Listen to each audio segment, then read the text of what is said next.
আর এক বোন বলেছেন, প্রশ্ন করেছেন, হিল্লা বিবাহ কি? আমাদের দেশে হিল্লা বিবাহের প্রথা চালু আছে, তা কি ইসলাম সমর্থন করে? রাগের মাথায় 3 তালাক দিয়ে দিলে পুনরায় বিবাহ করা যাবে কিনা জানতে চাই। এটাও সুন্দর প্রশ্ন। হিল্লা বিবাহ এটি ইসলামের দৃষ্টিতে আদৌ জায়েজ নাই, একেবারেই হারাম, একেবারেই হারাম। তালাকের বিষয়টা, হিল্লা প্রশ্ন আসে তালাকের পরে, তাই না? সেজন্য তালাকের কথাটা আগে বলে নেই। ইসলাম কিন্তু তালাক চায় না। আল্লাহর কাছে সমস্ত বৈধ জিনিসের মধ্যে 2টি বৈধ অত্যন্ত জঘন্য, নিকৃষ্ট। একটি হচ্ছে ভিক্ষাবৃত্তি, আর একটি হচ্ছে তালাক। আল্লাহ পাক আদৌ পছন্দ করেন না। কিন্তু তারপরেও তালাক প্রথাকে ইসলাম তালাকের প্রভিশন রেখেছে। কারণ হতেই পারে এমন যে স্ত্রী শরীয়তের বিধান মানছে না, চরিত্রহীনা হয়ে পড়েছে। তো এই স্ত্রী নিয়ে ঘর গৃহবাস করা স্বামীর জন্য অত্যন্ত দুঃসাধ্য ব্যাপার। আবার এমনও হতে পারে যে স্বামী নপুংসক হয়েছে, পাগল হয়ে গেছে, জালিম। এই স্বামীর ঘর করা স্ত্রীর জন্য মহা সমস্যা। তো ইসলাম তো সকল সমস্যার সমাধান দিতে এসেছে। সেই জন্য তালাকের একটা প্রভিশন রেখেছে, যাতে করে এই যন্ত্রণা কিয়ামত মৃত্যু পর্যন্ত স্বামী স্ত্রী ভোগ করা না লাগে। কিন্তু এই তালাকটা কখনোই রাগের মাথায়, পানে চুন কম হয়েছে কেন, বেগুন ভর্তায় লবণ বেশি হলো কেন, গোশতের মধ্যে তেল বেশি হলো কেন, ভাত এত নরম হয়েছে কেন, এইসব হাবিজাবি কথাবার্তা দিয়ে কথায় কথায় স্ত্রীকে তালাক দেওয়া যাবে না। তালাক হচ্ছে, দেখা গেল যে স্ত্রী দুশ্চরিত্রা, চরিত্রহীনা, অথবা শরীয়তের বিধান মানে না, তাকে চেষ্টা করা হবে, স্বামী স্ত্রীর মনোমালিন্য হয়েছে, চেষ্টা করা হবে মনোমালিন্যকে দূর করে স্বামী স্ত্রীর ভালো সম্পর্কে স্থাপনের জন্য চেষ্টা করা হবে। সেজন্য কোরআন শরীফ বলেছে যে এই চেষ্টার জন্য উভয় পক্ষের মুরব্বীদেরকে ডেকে সালিশ করো। সালিশে যদি না হলো, তাহলে প্রথমত চেষ্টা করো স্বামী স্ত্রী নিজেরা 2 জনে, তাতে যদি না হয় তাহলে সালিশ ডাকো। সালিশে তো যদি না হয় তাহলে 1 তালাক দাও। একসঙ্গে 3 তালাক দিও না, 1 তালাক দাও। 1 তালাক দিয়ে সময় দাও, বিছানাটা আলাদা করে দাও, একসাথে এক বিছানায় থেকো না। 1টা তালাক দিয়ে অপেক্ষা করো, দেখো যে 1 তালাক পাওয়ার পরে স্ত্রী তার চরিত্র সংশোধন করে কিনা, ফিরে আসে কিনা। যদি ফিরে আসে তাহলে 2য় মাসে তাকে তুমি তোমার কাছে ফিরিয়ে নিতে পারো। এ হলো আল্লাহর বিধান। এ বিধান কার? আল্লাহর বিধান।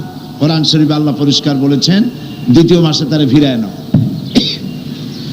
2য় মাসে দেখা গেল স্ত্রী ফিরল না, তার পূর্ব নীতির উপরই বহর, চরিত্র ভালো হলো না, তওবা করলো না, শরীয়ত মানলো না, তাহলে বশ্যতা স্বীকার করলো না, তাহলে 2য় মাসে আর 1 তালাক দাও।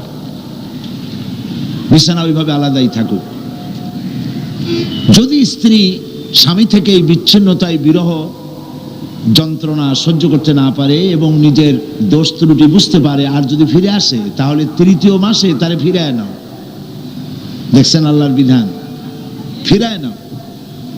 কিন্তু দেখা গেল 3য় মাসেও ফিরল না, তখন তাকে গ্রেট ডেঞ্জার সিগন্যাল নাম্বার 10 দিয়ে দাও।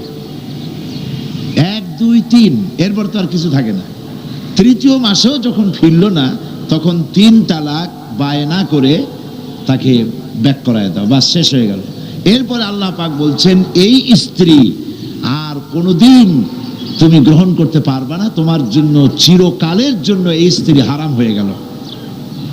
হাত্তা তানকিহা জাওজান গায়রাহু, যতক্ষণ পর্যন্ত অন্য পুরুষ সে গ্রহণ না করছে। এইখানে গ্রামের মাতব্বর সর্দারেরা, মেম্বার চেয়ারম্যানেরা এই আয়াতের এই একটু সুযোগ পাইল যে আর একটা পুরুষের কাছ থেকে ঘুরে আসলে তবে তো প্রথম স্বামী পাইতে পারে। সেই জন্য তারা হিল্লার ব্যবস্থা করল। সেই হিল্লাটা কি? সেই হিল্লা হলো একটা পুরুষের সঙ্গে কন্ট্যাক্ট করা, হলো চুক্তি, যে তুমি এই মেয়ে লোকটাকে বিয়ে করবা, কিন্তু সাবধান, তাকে টাচ করতে পারবে না, অথবা 3 দিন রাখবা, তারপরে তাকে তালাক দিয়ে দিবা। এইভাবে পয়সা দিয়া অথবা ম্যানেজড ওয়েতে বিবাহের ব্যবস্থা করে দিল। ইসলামী শরীয়তে এই ধরনের হিল্লা বিবাহ সম্পূর্ণ হারাম, আদৌ জায়েজ নেই। তাহলে কি হবে? হবে এই যে প্রথম স্বামীর তালাক দেওয়ার পর স্ত্রী ইদ্যত পালন করবে। ইদ্যত পালন করার পর সে ইচ্ছে করে কারো সঙ্গে যদি বিবাহ করে, কোনো পুরুষকে যদি স্বামী হিসেবে গ্রহণ করে, আর ওই পুরুষ যদি মারা যায়, তাহলে প্রথম স্বামী তাকে ইদ্যত পালনের পর আবার স্ত্রী হিসেবে নিতে পারবে। 2, এ হলো 1 নম্বর সূরত। 2 নম্বর সূরত হচ্ছে এই যে দ্বিতীয় স্বামী বিবাহ করার পর ঘটনা চক্রে যদি দ্বিতীয় স্বামী তাকে তালাক দেয়, কোনো পরিকল্পিত উপায় নয়, চুক্তির ভিত্তিতে নয়, কোনো ঘটনা চক্রে যদি তালাক দেয়, তাহলে প্রথম স্বামী নিতে পারবে। এছাড়া প্রথম স্বামীর কাছে ফেরার বা গ্রহণ করার কোনো সুযোগ নাই। মৃত্যু পর্যন্ত এই স্বামীর জন্য ওই স্ত্রী হারাম হয়ে গেছে। এই হচ্ছে ইসলামের বিধান। গ্রামের মাতব্বর কি বলল, চেয়ারম্যান কি বলল, এইটা ফতোয়া নয়, এইটা ফতোয়ার বিষয় নয়। আজ পত্র পত্রিকাগুলি আর এনজিওরা খালি বলতেছে ফতোয়াবাজ ফতোয়াবাজ ফতোয়াবাজ। এই কথাটা একটা বিদ্বেষমূলক কথা। যেমন হামলাবাজ, মামলাবাজ, দুর্নীতিবাজ, এইগুলি যেমন শব্দ, ফতোয়ার সামনে তেমন কোনো বাজ শব্দ বসানো যায় না। যারা ফতোয়াবাজ বলে ওরা নিশ্চয়ই মতলববাজ। এটা মতলব করে, দুর্বিসন্ধি করে ফতোয়ার মতো এত বড় গুরুত্বপূর্ণ বিষয়কে নিন্দনীয় করার জন্য এই ব্যবস্থা তারা গ্রহণ করেছে। সুতরাং এই বোনের এই প্রশ্নের জবাবে আমি বলছি, হিল্লা বিবাহ ইসলামী বিধান অনুযায়ী কোরআন হাদিসের দৃষ্টিতে সম্পূর্ণ সুস্পষ্টভাবে হারাম, জায়েজ নেই।